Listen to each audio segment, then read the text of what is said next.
Welcome to the Education Talk Show Weekly Recess. We have a great show for you tonight. Good evening, everybody. This is episode 5, and this is the show where we have the biggest stories, the best headlines, and we're going to dive in. There's going to be insights, laughs, and the kind of conversations that matter to educators, to families, and to communities.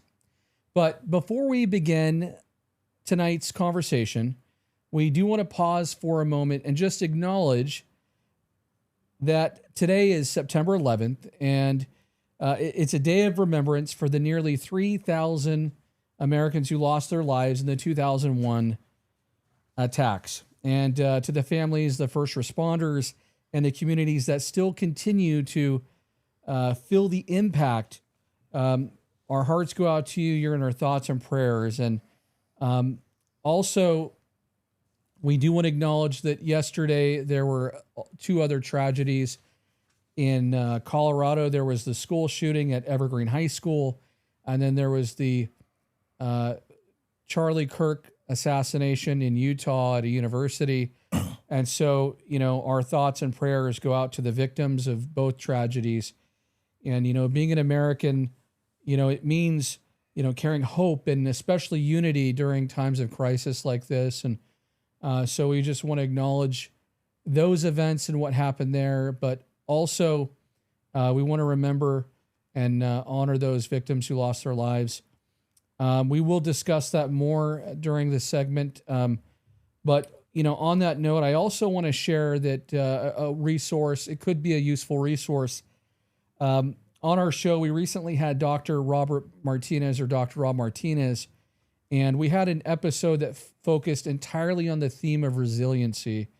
And it's a powerful conversation that educators, leaders, and families could find especially meaningful today. So I hope you'll check out that. And we're joined tonight by our senior education contributors, Dr. Dwight Rogers. Good afternoon, good evening, How you doing? All right. And then also we have with us again our senior education contributor, Tony G. What's up, everybody? And rounding out the panel, we have an author, mindset expert, bringing a powerful, outside perspective on wellness and empowerment and education. I don't think there could be, a better time for us to have Tisha Marie Cain on the show tonight. Tisha Marie Cain. So very excited to have you on the show. Thank you so much. I'm so blessed to be here. Glad to have you. Adding the femininity to this fine group of men. So I'm so blessed to be here. Thank you for having me. Oh, well, thank you so much for being on the show tonight. And before we dive in, though, I do want to give our panel a chance to just, we just said hello, but to really kind of do a quick hello, telling us a little bit about, your background, because we're always getting new. Our audience is always growing. I mean, I look at our data and, we've got as many as 30 to 40,000 people a day watching the show, and we're getting thousands of subscribers all the time. Keep, subscribing to our show. So we always have new viewers. So we want to give everyone a chance to share a little bit about yourselves. And Dr. Dwight Rogers will let you share first. Tell us about your book and exciting stuff you got going on. Absolutely. Again, Dwight Rogers. Also, just a little tidbit. I recently went to Ghana back in December, and as I went, I learned a little bit about my culture and becoming connected to my ancestry. And so I'm transitioning into the name Kofi. So if you see that anywhere, you understand where that's coming from. Kofi, for men from Ghana, is given as like a middle name for men who were born on Fridays. So when I say Dr. Kofi, AKA Administrator of the Year, that's where that is coming from. But also, you can see that in my book, Change the Narrative. Don't let it change you. It's a wonderful thing being able to be on this show, and join this platform with these wonderful men and now this young lady here, because it gives us an opportunity to talk about some real true heart issues in education and open up the dialogue that's needed. And one of the words we were speaking about earlier is just giving people grace and understanding and giving yourself grace. And so as we talk more about men's emotional intelligence and men being able to be more open, I'm looking forward to hearing what the rest of the panel has to say about that. But I want you at home to understand that you should give yourself grace, be kind to yourself, and learn to have a lot more self-care, because we need so much of that, especially in today. So again, good evening. Welcome to the show. Subscribe. Thank you, Dr. Rogers. And we're going to go to our other senior education contributor, Tony G. Hey guys, yes, I am a former mental health teacher at the high school level.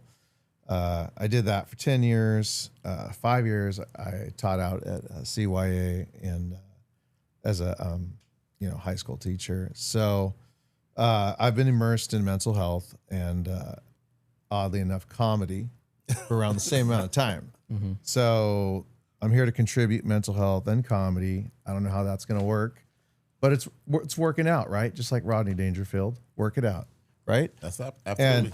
And so I'm here, guys, just to share my story about mental health. And I love just working with amazing educators. And I got a lot of emotional intelligence, not so much on the intelligence. And so I'm going to pass on over. Speaking of that, you got a lot of emotional. But here's the thing too. I don't know how you do it, but we do talk about sometimes some heavy subjects, and he's got us laughing over here. And I go back, I watch the clips, and I'm like just dying, and I'm like, oh my gosh, that was so funny what you said, and I could hear the clips over and over again. Well, I could say what I learned is coming from my background and just seeing I have students that I personally knew that have died. And I've had kids with all kinds of different mental health diagnosis and difference and show and tell. I have ADD. Okay, that's my superpower for my comedy. Right. I've got OCD, anxiety. Hate those guys, right? Mm-hmm. But again, it's all a genetic that comes down the line. My mother, and so I learned to apply that knowledge of empathy and understanding, and I've watched it work so well with students. And levity. Mm-hmm. Let's laugh. Let's cry. We're gonna cry. Because I just cried a little bit ago. Mm-hmm. I'm a big baby, Arnold would say, little baby, and Tony, look at this guy, emotional intelligence. I'm being silly. But man, thank you guys. Absolutely. Because again, this is what it's all about right here, talking and sharing. Well, hey, thank you so much. And I'm not going to lie, we were, before we started the show, making sure we had Kleenex nearby. So, but we're going to go ahead and pass it right over here. And again, we're so excited to have you as a guest on the show. Thank you, Jeremy. So yes, I'm Tisha Marie Cain. I'm a 5 times best-selling published author and artist. There really isn't anything I don't do well. I graduated from law school in June. Congratulations. Thank you so much. That's that incredible. Was a tough, that was a lot. And I'm glad that I'm out. I'm a mother. I'm a wife. I'm a mindset coach. I am executive counsel. So I teach and coach C-suite executives to confidence, to clarity, so that they could get more results in their life and really turn back home to themselves and be more fulfilled. These are the guys who have made all the money. They have the Rolex watches and the penny loafer leather shoes. And then they find themselves at the top of the corporate ladder and feeling unfulfilled. So they hire me to come in and really give them purpose. And one of my cliches is you can't manage what you don't measure. So we just measure everything. And we start at the base foundation, come in and just look at the wheel of life and how they could really carve back the life of their dreams. And they lied to us. The sky is not the limit. We could go far beyond that. And I believe that mindset is everything. What you believe, you are right, and you will find evidence of your belief systems.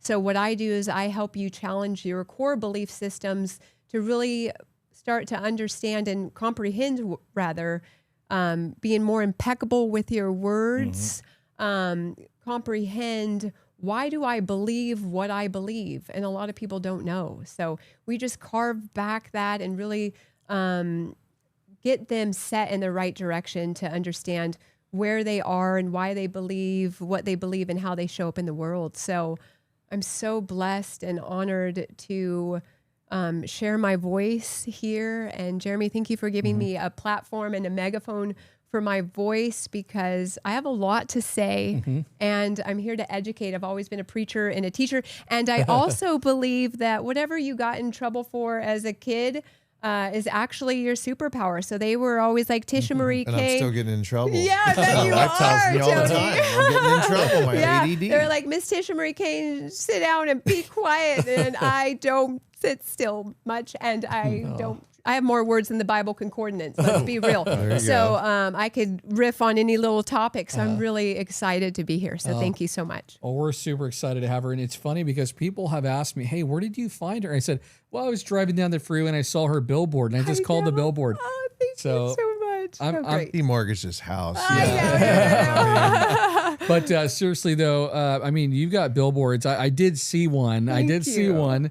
And it's funny. I was like, I follow her. Oh, that's her billboard. Whoa. Okay. Like, what's the mindset coach? Who is that? Yeah. I got a lot of those. Like, what's a life coach? What's a mind coach? Yeah. Did you know someone could help you? So thank you for seeing that billboard. Yeah. So good. cool. So cool to have you on the show. Thank you. All right. And again, thanks for all of our viewers tonight for watching the show. We've got a lot to cover. There's a new law in Tennessee we're going to discuss tonight on the show, requiring gun safety for all students. And also there's a growing crisis in chronic absenteeism. There's some stuff that came out of Wisconsin on that. And we'll discuss that tonight as well. And then also we're going to have a feature discussion on our nation's first progress report window. And then, that moment of early optimism that sometimes happens in the school year when reality sort of comes to fruition and we start to see those progress reports come out. The reality check for students, teachers, and parents. So it's going to be a fun and thoughtful show tonight, a great conversation. And we're going to get started right away. We're going to go straight to our news headlines. In Tennessee, they passed a law, and it's an interesting law. It's the new annual gun safety law in Tennessee. And so we'll take a look at this, and it's kind of a major headline. They're the first state in the country to actually require gun safety training at schools. And this is for all students, for K through 12 and public and charter schools. Now, the law, it was passed in 2024, and it's now taking effect, and it requires students to learn how to identify parts of a firearm, distinguish toy guns from real ones, and to follow different concepts: stop, don't touch, leave the area, tell an adult. The law, it's a little bit mixed. Tennessee, though, just to kind of put this into context, a little bit of background, it has some of the highest gun death rates for children in the country. Firearms are now the leading cause of death for children and teens in the state. And Tennessee's child gun death rate is 37% higher than the national average. And so there's some things there to kind of give a little bit more context. Supporters of the law, they say that it's a common sense safety measure that we need. It's similar to fire and earthquake drills.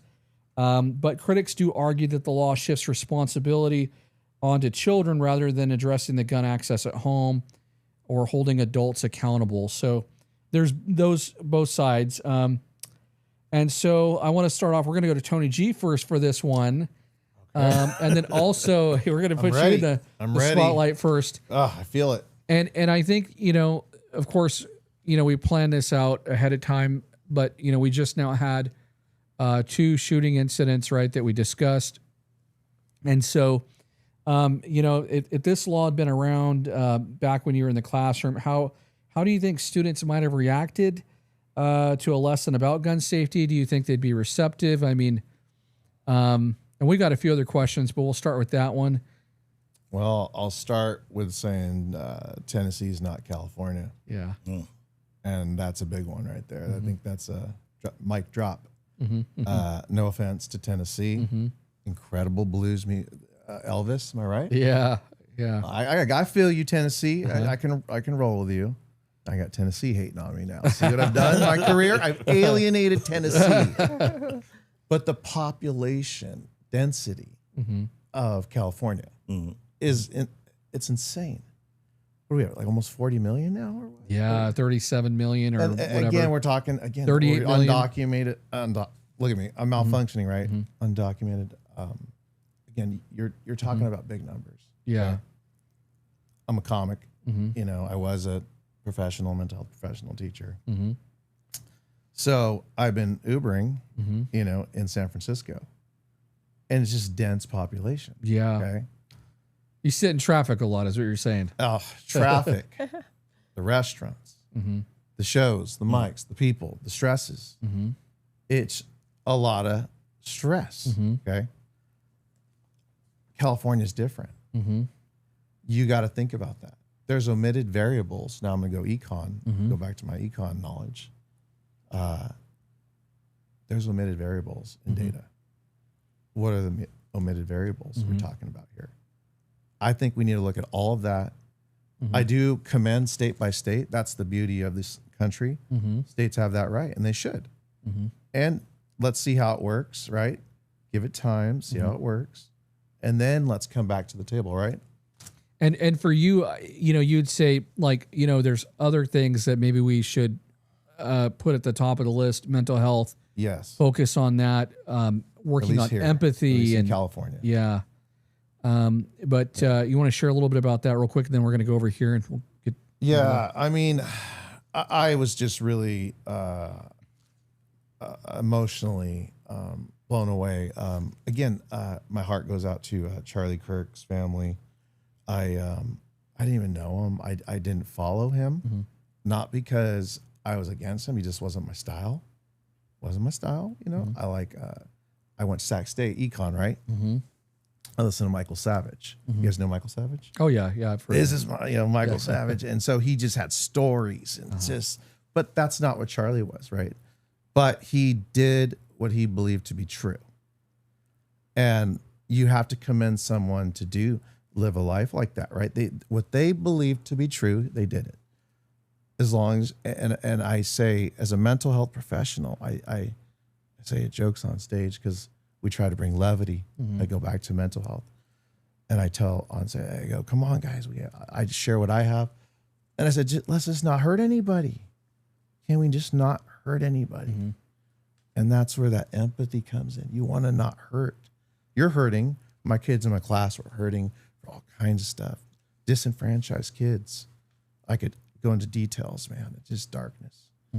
And it wasn't until I realized I have things that we all have, mental health things in our life we have to address. I was just talking to a buddy at the gym who said, hey, what kind of car you drive? He said, I got this. And I was very frank with this friend, is a dear friend of mine, dear friend. And so we were talking very open, candidly. And I said, hey, what kind of car you drive? You know, and he's like, I drive it, you know, blah, blah, blah, right? He says, what kind of drive? I said, I drive a, you know, electric Mach-E self AI run, you know, and I'm being silly with it, right? And he's laughing.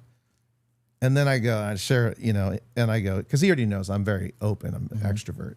I'm telling him my mental health. He already knows mine because we talked. And then I said, no, you know, think about what's yours. And he goes, you know, like, again, we have open dialogue. All right, I want to know what kind of car he drives. Yeah. Right? Yeah, what is this car? It's a Ferrari now. But see, when you understand people have that, right? That these components, I was immersed in this.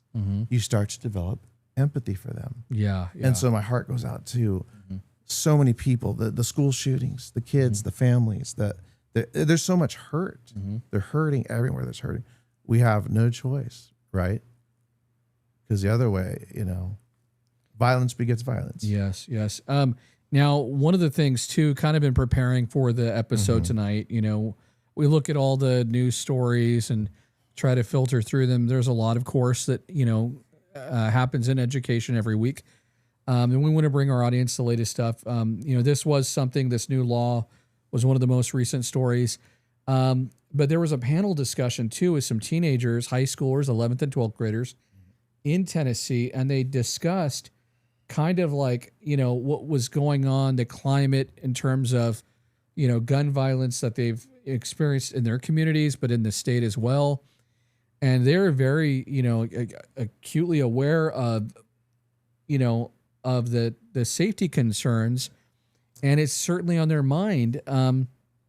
They carry that with them throughout the day. When there's a drill that happens, one of the students mentioned, she usually is kind of on high alert, and it causes a tremendous level of anxiety. So the impact too on learning, of course, it's going to make learning difficult, when students are worried constantly about their safety. But having mentioned that, I want to go over to Dr. Rogers. How would you approach this? You're at the district level now, but you were a principal before. Right. And, this might be a tough question, but how would you roll something out like this as a principal, especially in schools where students have already experienced gun violence, right? Or where maybe this has been in their communities. How would you do this? Because there are a lot of educators out there that in Tennessee that are faced with trying to roll something out like this. Right. And I think that's actually one of the biggest questions too, is like, how do we approach rolling this out at a site? So, well, I'm going to go with something that Tony G said that was very important. Where you're located is everything. So here in California, you're not going to do the same thing that you would in Tennessee because you have different cultures. You have different people. For example, you have open gun policies out in states like that. That's different from California. But like what we do here in our school systems is we involve the community in our decision-making processes. So if we have the county schools, we have the district level leadership and the school level leadership along with the community to let me get your feedback. Because what you don't want to do is you don't want to push out some type of policy or procedure without getting that buy-in. Because us as leaders pushing down and saying, well, this is what you're going to do, like Tony G was talking about, now you're raising anxiety for students that come into play. You don't want to do that. You don't want to have people, alerted to something, without their knowledge to it, because you don't know the effect, you don't know the implications to what you're doing. So to get that buy-in, and look at some surveys. Let me have some surveys on what you feel about this going through. What are the things that we're not seeing as we're putting this policy together? And that's what's different from us and other states, I think. We involve the community so we can have that voice, and even students' voice. How do you feel about when we do this? Because if it's a bad policy and students don't want to be engaged in it, we're doing more harm than good. And we learn so much from students. And you mentioned that we have, different advisory groups. We have in California, a lot of our schools, we have parent advisory committees. Absolutely. School site counsel, things like that. You look like you really wanted to say something. Then we're going to come back over here. Yeah, real quick. I just shout out to administrators right now, with this kind of stuff. They are under so much stress over all this because parents are, like you said, anxiety.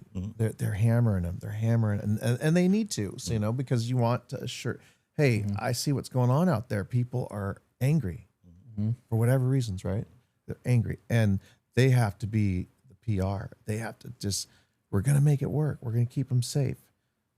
That's so much stress. Right. Yeah. Admin wear a lot of hats. Right. It's a lot of hats. But when you do it from a place of love, like I know you was talking about that earlier, when you do it from a place of love and you're serving, right? My mother used to always tell me that the higher you climb, the more you're going to serve. So it's a privilege to be able to be in that situation. Oh, yeah. Think about this. You're dropping your babies off with me as you go off on your day. So that's an honor. So whatever comes with that, you do it with pride and you do it with gratitude because you want them to be able to be treated and respected just like your own children. But yes, it can be stressful. It can be tiring, exhausting. However, this is what we signed up for. Exactly. We signed up for this work. So it's a privilege to do it. And it's an honor for me. So I have no problem doing it because I understand that the moment that I'm upset or tired or whatever, I can just imagine what that parent is going through every day dealing with these type of things. Oh, yeah. So I want to be able to be a good thought partner along the way to say, let me take a little bit off your shoulders. All right. Thank you for that, Dr. Rogers. And Tisha, what emotional impact might this kind of training have on young children, especially those with, maybe prior trauma too? Yeah, I thought about that before the show. I was kind of on the fence. So I think for me, what my thought processes were what emotional impact might this training have? You have two schools of thought, right? I think if you know better, you do better, right? And I think with more education, you feel more confident, you feel more empowered.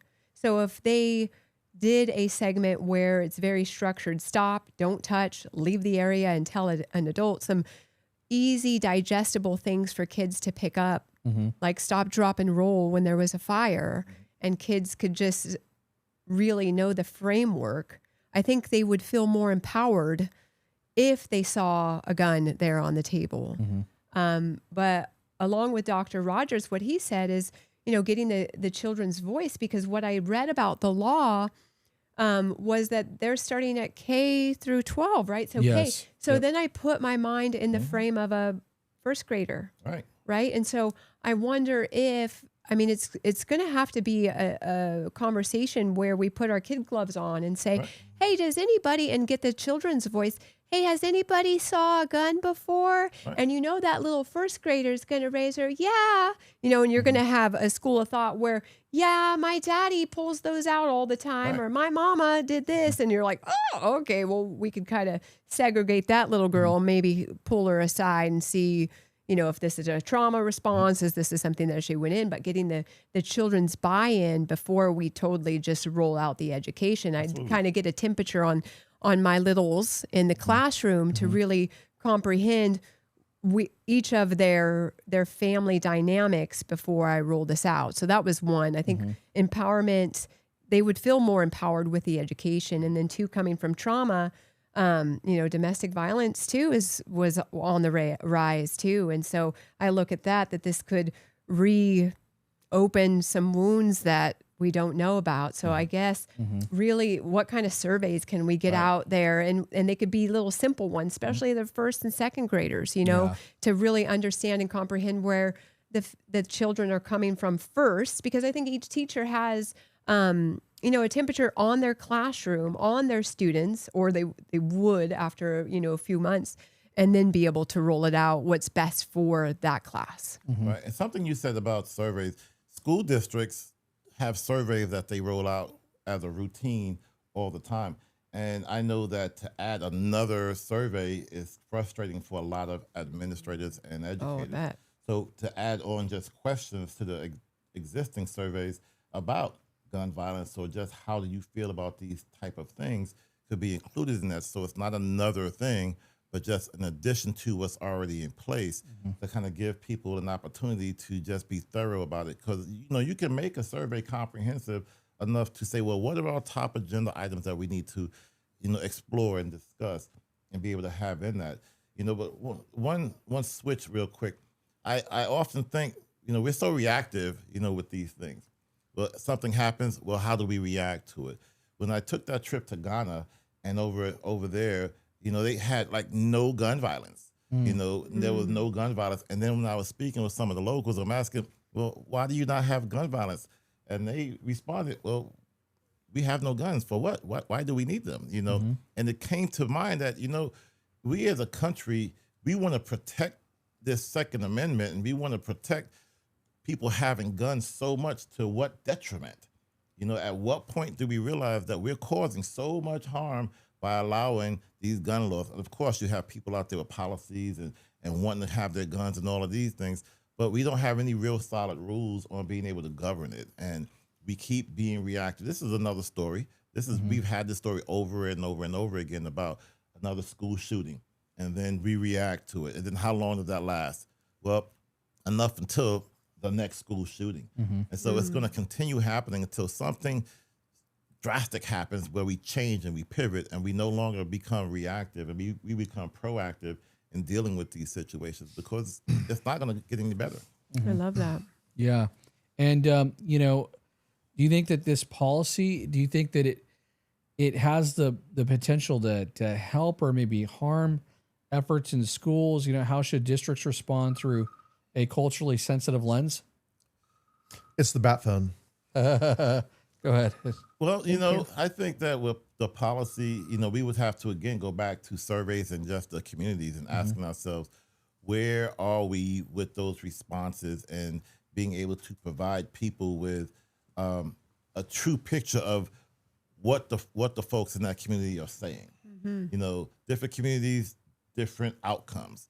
But holistically, as we survey around, you know, California right now, or even the country, asking, well, what are people really saying? And then are our legislators listening? You know, are policymakers listening to those changes? Because again, if we as people say we don't want something, and then the policymakers ignore it because they are having lobbyists, you know, saying that, yes, we want to do it anyway, then that's another problem.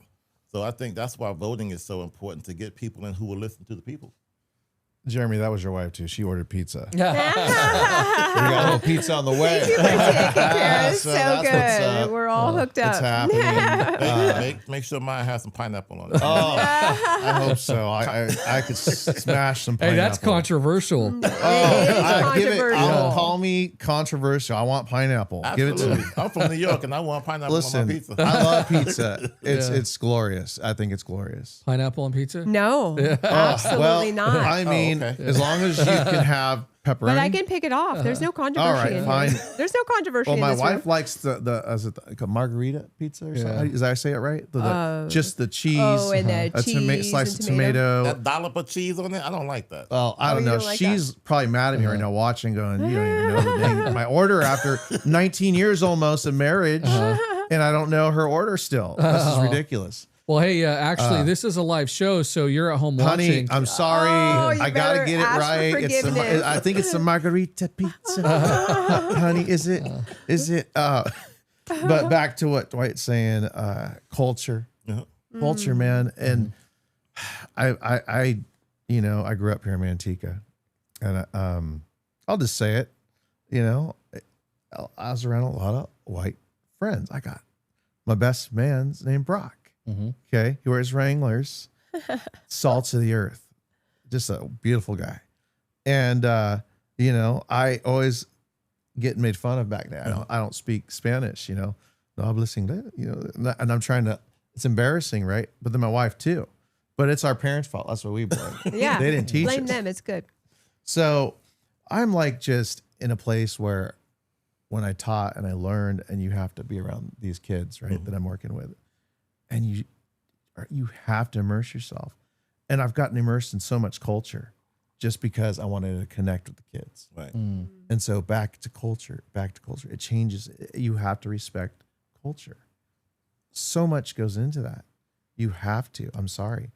It's you said going and you said you went there, right? And there was a way, just a way of thinking. That's the way it is. Because everyone from Ghana is Ghanaian, right? But here we have so many different cultures. that makes it Social different. groups. Absolutely. And we have to respect that. We're a melting pot. Absolutely. Sure, pizza. Okay, back to pizza. Hey, we're a beautiful pizza, America. How about that? We're a beautiful pizza. I don't do my belt. We're a beautiful pizza, America. Pepperoni, and sausages. That's how he's so smooth, you know. Bell peppers and onions, delicious, delicious good. pizza. Pizza's so delicious, and I'm like, you're right. I dig it. Right? We have to embrace that attitude. Right. Let's embrace each other, right? I love it. You guys and are the fun. pizza. You guys are It's on the fun. way. I want to keep talking about this, but should probably move on to the next thing. So showing up matters, you know, and tackling absenteeism is wait for this important right now.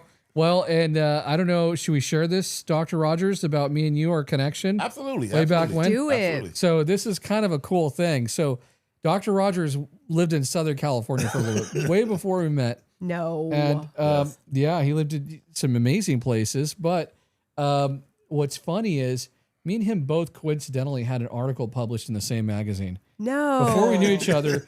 And what's funny is Signs, baby. after meant to be. yeah, It was meant to be. after I met him, somebody asked about the article. I'm flipping through, you know, where's the magazine? I'm going through it. I'm like, wait a minute, Dr. Rogers.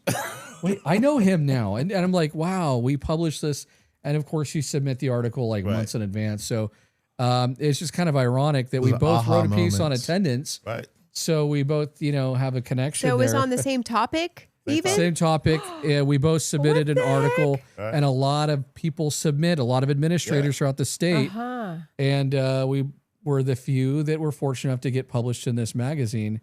So Leadership figure. Magazine. Go Yeah. figure. Serendipity. Go That's what my figure. wife would Years- say. Serendipity. Years later, we're here. Yep. And was it the same month? It was the same same edition. month. Same, Same same magazine. edition? Yeah. So you open it up and Wow. I think his article is like right near the front, mine's somewhere in the back. I don't know, but Oh, it's what there. the heck? That's Yeah, a I just conspiracy. played. But now he's in the front. Jeremy, where's your jacket? Where's your green jacket? Right. What's going on? I know. I should have a green What's, jacket. what's going on with this?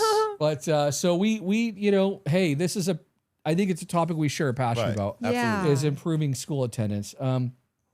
But you know, just kind of going over chronic absenteeism because I think some people don't know, you know, how to define it, right? Right. And you know, definitions and impact. Chronic absenteeism is missing 10% or more of the school days, and even 2 days a month. You know, that could add up going from kindergarten to 12th grade to roughly a year of school missed by graduation. The other thing too, when you look at the predictors of school dropout, things like that, chronic absenteeism is right there at the top of the list as a predictor.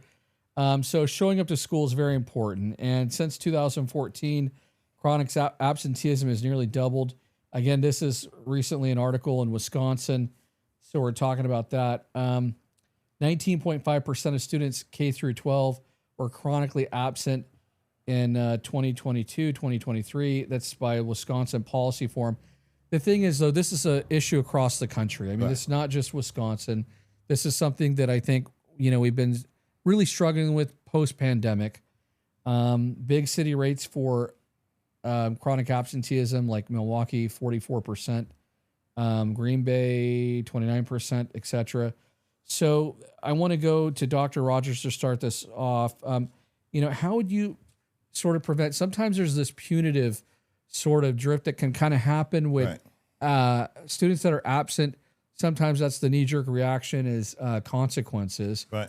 Did consequences work? Are there other methods that maybe can prevent chronic absenteeism? Well, consequences prove that it just only causes more harm. You know, for example, you know, you can get a ticket or a citation for missing so many days of school. You know, you have the police after you, all of these different things, and without having the full story about why you're not in school in the first place. So making school attractive enough for students to come and giving them the resources there, then that gives students just other obstacles to kind of get through so they can be there and be present. Also, we look at the sense of belonging. You know, when I come to school, do I feel like I belong at this school? Do I see myself in the classwork?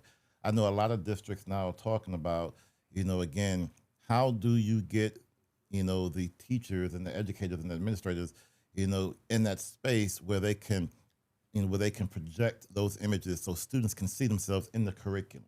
They can see themselves in the, like Tony G said, the culture of the school. You know, how do you do that? And I know now at the district that I'm working at, you know, one of the things that we do, you know, is we go out and we look for these students, going door to door, you know, with some practices, some exercises, just so we can go out into the community, build those relationships, and then ask questions. You know, why are you not in school? Because if you are not in school because of a certain reason, well, let's get rid of that hurdle, that barrier, that obstacle, and get you back in school, because we want you there, not so much whatever, you know, because of the ADA, because that's important too, but we want you there because you're the future of our school, of our country. Yeah. You know, We want to help that. And the thing is too, I've done some of those visits. You know, they're not always easy, Right. but they're necessary. I see some districts, by the way, and it's amazing. They're actually a little bit more proactive, and they're going out and they are actually showing up, going door to door, and they're interacting with families before the school year starts to sort of stress the importance of school attendance. So Absolutely. Pineapple coming. Pineapple. my Pineapple's on the goodness. way, dude. All right. Oh, But boom. you know, on that same topic, at the beginning of school, I think we talked about it a few weeks ago. The beginning of school, the school year, what do? You go down your roster, you see who's on your attendance. Give families a call before they even get there to introduce yourself, to make it a welcoming environment, to be proactive and let families know that I'm here for support to you. No matter who the student is, no matter how the child. You think about a gym membership, and you know, you go for one of those fit camps, and how often they call you to check in and say, hey, you know what? You're supposed to be here today. So if you can do that for the gym, you can definitely do that to encourage students to come to school. Yeah. Sometimes, school can be difficult for some students, especially we got a lot going on. And so I wanted to ask you, is there a 60-second grounding routine teachers can use with students who feel overwhelmed by, some of the things going on at home or at school to help them to just kind of adjust to the day and to feel a little bit more acclimated to the class environment?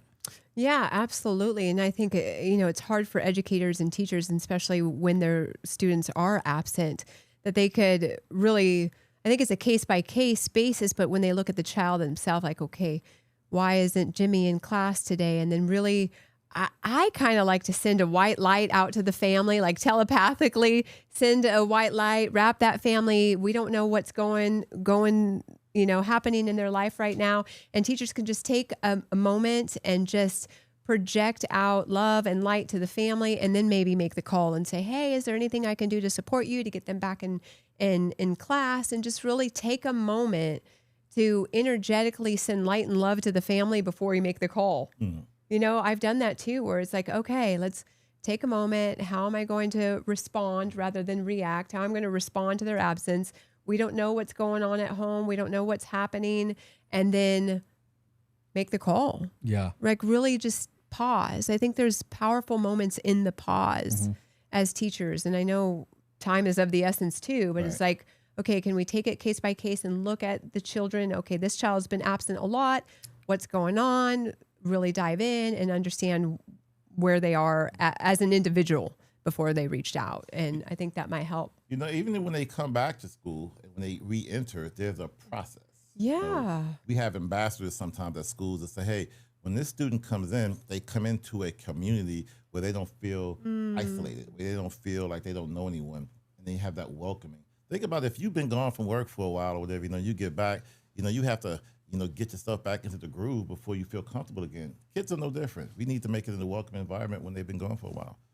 Well, even I think over the weekend too, my son has a hard time, from Friday to Saturday, Sunday, when Monday comes, he's like, oh, okay, I got to get back into this stuff, right? Absolutely. So normally we have some behavioral issues on Monday. So when the teachers got, okay, we're watching that, but then setting him up for success the night before. Okay, guess what? Your little butt is brushing your teeth and in the bath and ready for bed at 7:30 because lights are out at 8, really setting up for success the night before. So Monday we're not having those little squirrely issues that he's got going on. Team concept. Oh my goodness. School, yes. And then Tony G, I wanted to ask you, when it comes to pizza and I'm just, Tony's so good at that. It's on the way, dude. I'm pumped about it. Yeah. But she talked about some really good points here.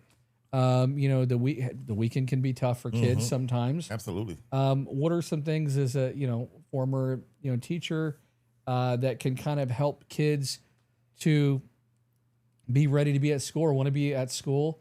Comedy might help. Yes and yes. Now that's easier said than done. Be funny to the kids. Make them laugh. Make them happy. It's tricky. Right? It's not always easy. No. Yeah. Hey, look, I'm hilarious. Not everyone laughs at my jokes. All right. I got a great set last night at a Punchline Sack. It was great. And then another night, great. And then not so much at the swinging door, It kind of swung me out the door. You know what I mean? I was going to say, hey, is this a real place, the swinging door? It really is. I'm talking about doing a special there. It's in the works. Okay. It's in the works. Do it. So, Celebrate now everyone you. knows, great. Cookie Williams could be the headliner. All right. Okay. And so that's great. enough of that, though, right? Back to education. And I'm hearing all this good stuff, and I'm just thinking, really though, news flash, Walter Cronkite. The kids aren't going to want to go to school if they don't like the teacher. Yeah. Okay. And you have to accept the calling that you are a teacher. And yeah, you got to be liked a little bit. Just a little bit. The Daenerys, a little bit. Right? Because if not, man, then the breakdown happens. It's like the little train. And I love that I was saying shout out to admin and because I do feel for the stress. But you were like, no, this is what we do. Calling, it's calling. Right. See, it's a calling. Right. What I did was a calling, tore a bicep tendon calling, right? And I do it 1,000 times over again to get the knowledge that I got the moment I tore this tendon, right? Just the epiphany of mental health, understanding. So this is what it's about, right? Getting down to connecting with the kids. Hey, if it's really easy when you're compassionate to somebody, okay? I'll give you a perfect example. And there was this guy, I was doing a show in LA, and he was panhandling, okay? And I went in, and he needed some cash. And I don't do this all the time, but he was in my path as I was going up, you know. And I just thought, why not, right? I have some dollars. And he goes, hey, you know. And I go, oh, you know. And so I pulled out, you know, and I go, oh, no, I don't have any cash. And then I was like, okay, so what I could do is I'll go into the store. Because I was like, man, I'm giving a real bad presentation right now. You know, I'm trying to be Mr. G, you know, nice guy to nice guy, you know. And so I go in and then I ask the guy, I go, hey, you know, he's like, oh, he always does that. So I respect that, you know, because again, it's a business. You have to respect that. See, I know where there's laws and there's policies and it's for safety too, right? So I went down and then I was like, oh, this is even worse. Like I couldn't do anything, you know. I was like, well, I'm sorry, man. And now he's angry at me. I'm like, okay, I gotta go. And then something inside me said, here, just give him, you know, you got a gift card here. It was like a $20 gift card. Wow. Starbucks or something. I was like, dude, I'll need this. Hey. That was nice of you. We'll get that. No. Here's where I got sideswiped as I reached out. He goes, oh, man, don't worry about it, man.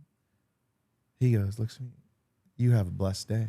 And I thought, oh my gosh, I'm humbled now. Yeah. Now I'm in the car, I'm messed up. And I'm thinking, this is what we're doing. You know, can you do that every time? You can't do that every time. Yeah. You know, and you need to be safe. Right. Because, hey, people pulled out knives, like even on my brother before, out and about. Nothing happened. He ran away, but safety. But there's moments of empathy we could all do. Thank you for sharing that. So we've got a little bit of time left, about 15 minutes. We do want to move on to our feature segment, which, you know, we know that we're about week 5 to 6 in the school year, depending on where you're at. And so, you know, for our first segment here, you know, we just want to talk about, you know, somebody said this, and we already had this in our weekly rundown for our broadcast here, but the honeymoon about week 5 to 6 is kind of maybe over. You know, this is when behavior might start to shift in the classroom. The first month of school, you know, it often can sometimes feel pretty smooth, right? Students are adjusting, trying to, you know, make good impressions, and teachers are still optimistic about things. But again, weeks 5 to 6, that honeymoon phase starts to kind of fade a little bit. Right. And so routines get tested. Sometimes behavior challenges start to increase, and the classroom can feel a little bit different. So, you know, the thing is I just wanted to talk, and again, we're going to start with Dr. Rogers right here. You know, as a former principal, what patterns did you see in student behavior around this time of year? This is when things start to maybe pick up, when, you know, we have report cards, quarter progress reports go out around this time. But you know, there's those parent phone calls, sometimes more emails start coming into administration too. So, you know, just kind of, again, you know, what patterns did you sort of see around this time of year, and any strategies to try to improve that? You know, it's interesting you say that because, you know, depending upon what classroom you're in, you know, you have different results. You know, when you have a good culture in your class, you see things pick up because people feel more connected. But when you don't have those systems in place in your classroom, that's what you was talking about. Those behaviors start to emerge because they've been testing, and now they're really testing. Yeah. And that's when sometimes teachers will say, hey, do you mind if I send so-and-so to your classroom because they're getting a little bit out of control type of thing going on. But it goes back onto the educators saying, okay, well, if you're starting to see those things, do an assessment of your classroom, of your environment, and ask yourself, if they were acting pretty good in the beginning, what have I done as an educator that now they don't feel safe to continue doing that? Because am I missing the mark and not making those connections?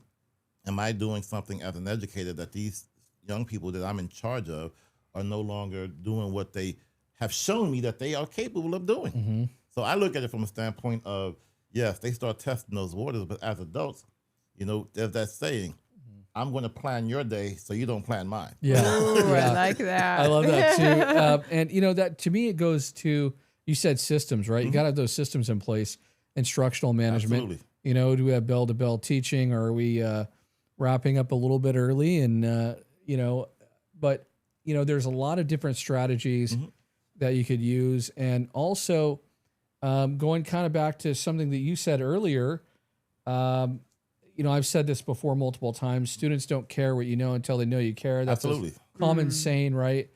You can't make a connection. You don't make a correction before you make the connection. That's critical. Right. Standing at the door, greeting students. You know, it's important that, you know, every kid that comes in, you know, hey, how's your day?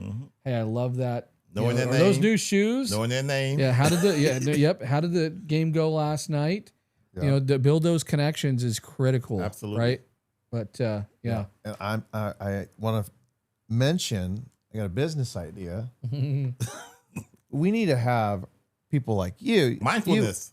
Oh, You come in Yeah. and help the thank teachers you. teach us how to have empathy, Oh, right? Yeah. Trainings, teach, because we don't, look, I'm a comic, so easy for me to go in there and chop it up with kids. And there, you know, there's a little bit of envy with that too. And I you know, but listen, you don't have to be me. You could be you in your style. That's why I love comedy. There's so many different styles of connecting. Well, you know? well, I've got another business idea: comedy training with you guys. Okay. Team up. Oh, that would be good. All we right, go. there we go. Good. Let's Hey. do it. Yeah, we got Let's both travel. do it. Both I'm ends all of Do it. for it pro bono, collabs. pro bono. You know, Yeah. we'll be like Sonny and Cher. You know, you know, my wife will be the creative director. She's brilliant. She does all my stuff. Shout out to her. Yeah. Neurodivergent, Oh, nice. autism, certified genius. By the way, you always got these cool Just shirts. brilliant. Any connection with this right here? This right Dragon here energy. is I was charging the the Uber car, the what I call the Hulkster, you know, from the green Marvel Comics guy, and so I got a electric Mach E, you know, and I'm charging it, and it's like, oh my god, it's taking a long time. That's the downside, guys. So It takes a while to charge. everything's not How long does it sunshine take and to charge? rainbows. How long does it take to Always. charge? So you just got to relax. You just got to turn gotta the music relax. He doesn't on. want to turn say how the long it lights takes. No, on. he's Put the ignoring that. education talk show weekly recess. Hello. There you go. There you Read go. my book. Change Yes. the narrative. Bingo. Don't let the narrative There change. we go. you. Hey, What don't. is book? Oh, this Hey, one too. I'm a, Successful I'm a women. businessman. Right. Let's do this. Or whoa, man. But we need Whoa, it. man. The training, guys. The Woo. training. You know, we're all going to, and if we profit, hey, so be it. I'm not going to complain. Right. Yeah. Right. All right, so that was a good segue. We're It coming over was. here. So you know, when student behavior does ramp up, you know, what are some things that teachers and principals who often feel stressed because you know sometimes we forget about our educators. You know, they Absolutely. you know a lot of emails, a lot of you know things happen. What can they do to stay grounded instead of sort of like reactive? I teach this on a daily basis. I start my mornings at 5 a.m. with an epic 5 a.m. morning routine. I do more in the morning before you know than most people do all day. And the reason why I do that is I make sure from 5 to 7 I fill my cup. So at 7 a.m. when my little gets up and gets ready for school, my cup is full so I can give from my overflow. So first, self-care is so important. Absolutely. And I talk about this in my Successful Women Show Up Differently. There's 6 transformational habits to help you win from the inside out.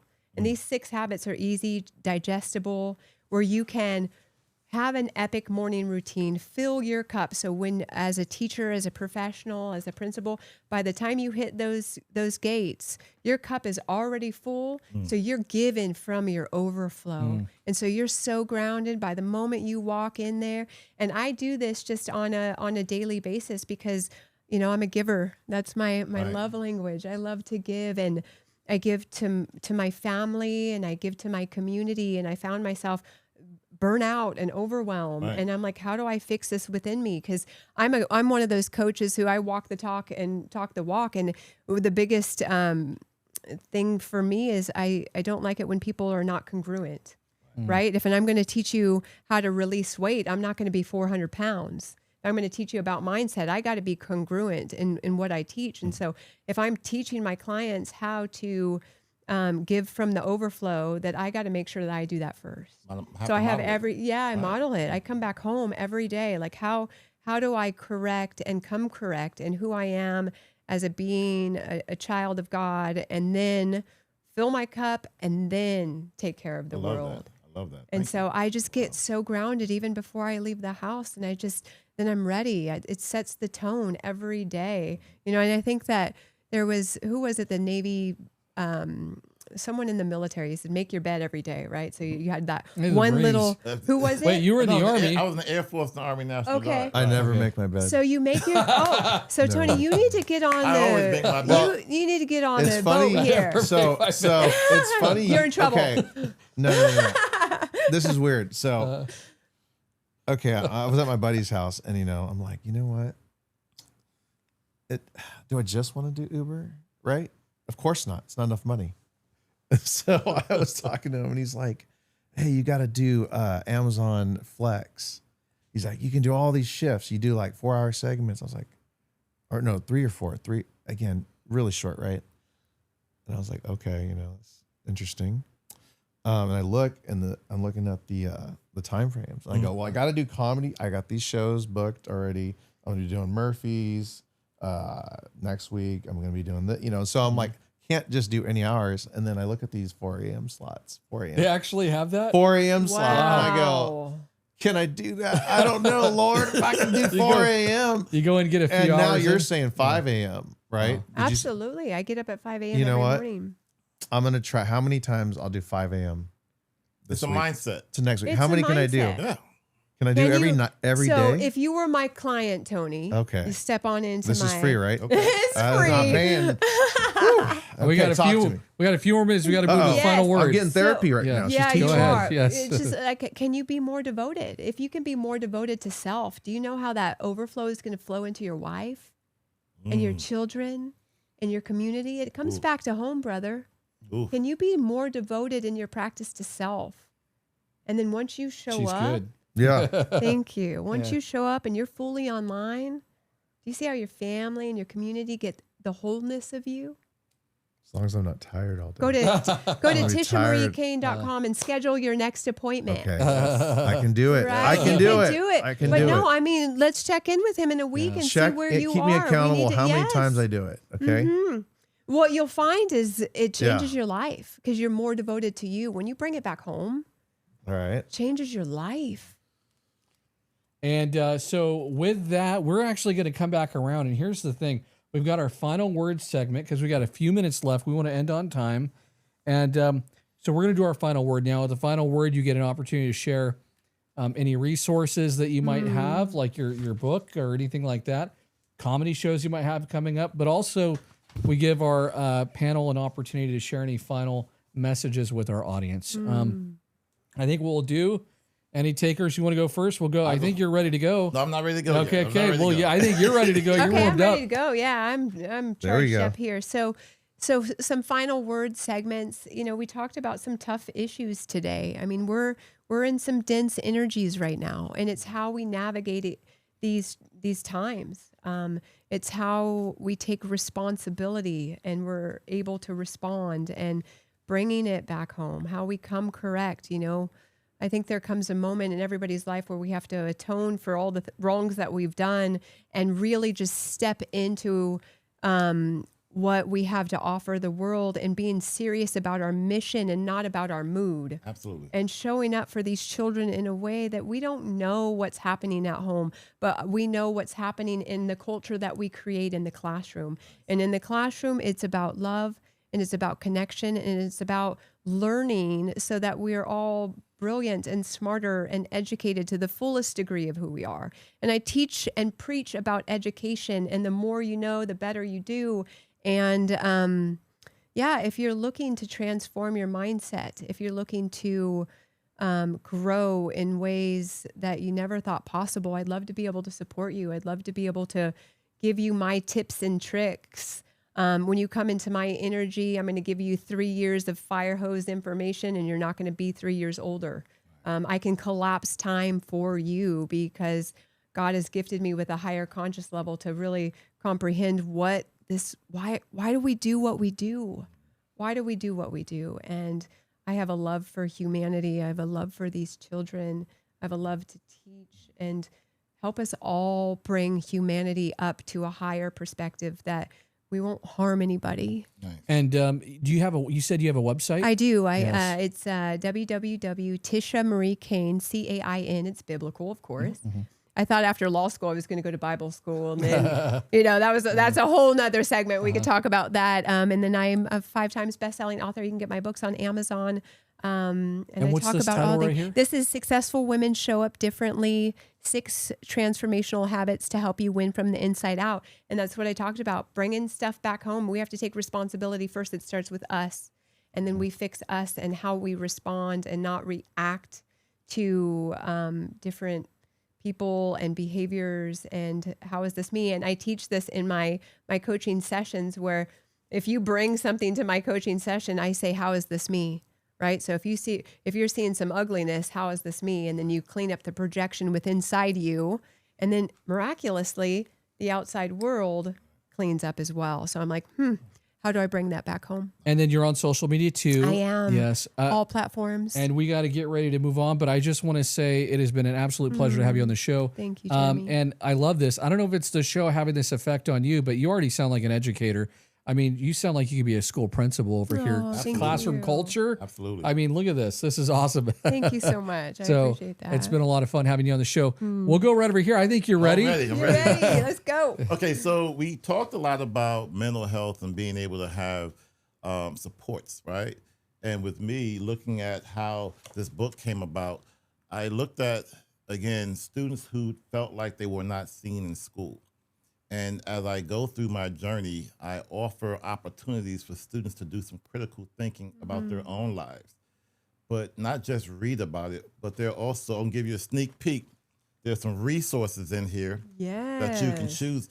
Again, mental health and emotional wellness, youth and school age support, NAACP, restorative practices and conflict resolution, trauma and abuse support, all different types of opportunities to not just read about the problem, but if you are still marinating on that problem, you have phone numbers, you have websites, you have people you can connect with, different groups that you can dig a little deeper in so you can get support. I don't want any student out there, any educator out there, any administrator not to have tools, because it's one thing to read the book or read a book, but it's another thing for us to be able to tap in and say, okay, well, this is where I can go because I need more support or I need more help. So pick up the book. It is a toolkit, not just a good read. That's my word. Thank you, Dr. Good. Rogers. Where can people get your book?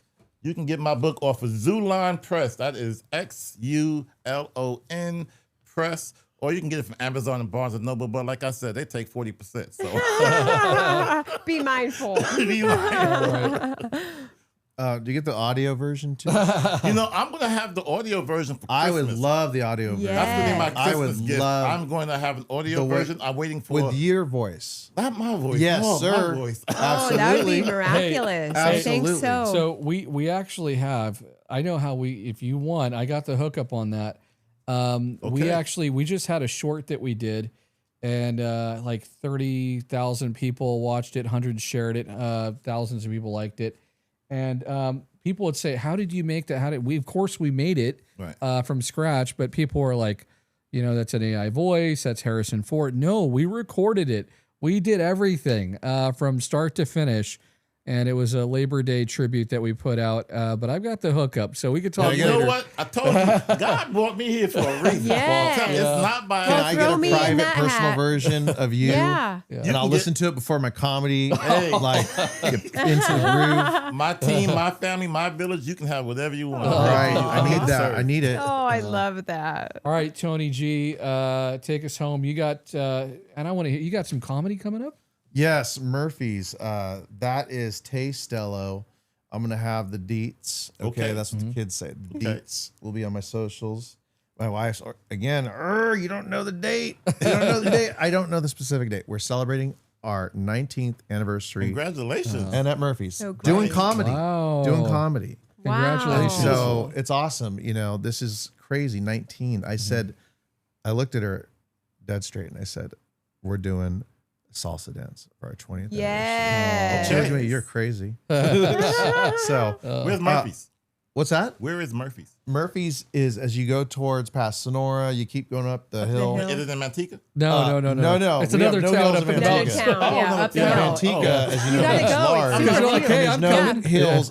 The lard came down to Manteca, and that's where we got. I'm sorry, Manteca. I love Manteca. Yeah. But it's up there, and they got great wineries. They've got great hotels, breakfast areas. They've got. I didn't mean to sound Just- ignorant. No, that's hey, No. we're in Central hey. California. We've got a global Maybe sounds like you need audience. to take Yes, a we trip do. Yeah. to my show. Yeah. Huh? 19th anniversary.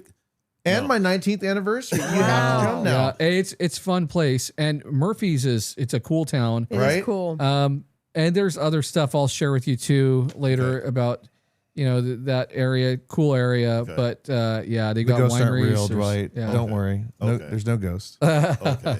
The Murphy's. Okay. So you got that show kind of final word? That's we the gotta make final it quick. word. Okay. Well, come to my show. But guys, get out there. Love people in the best Yes. of your abilities. Yes. Just in the best of your abilities. Safety first. Yes. Always safety, I tell the kids. Yes. But please do so. What else are you going to do? Yes. All right. Hey, thank you guys so much for another wonderful episode. Episode 5 in the books. Yes. Yes. And again, thank you for our guest. This has been absolutely wonderful having you on the show.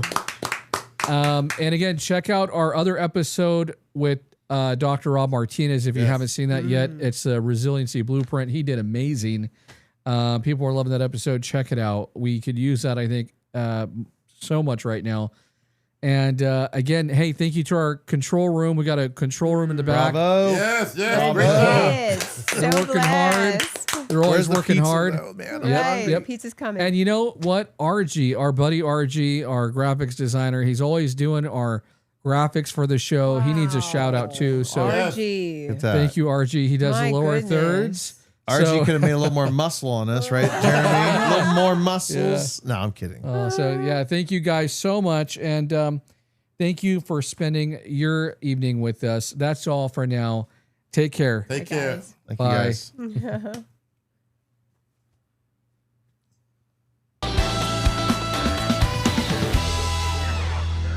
All right. Yes. Yes. Hey. Sir. Yes, sir. Another show. Best Wow. We went podcast over by so 7 minutes. good. That's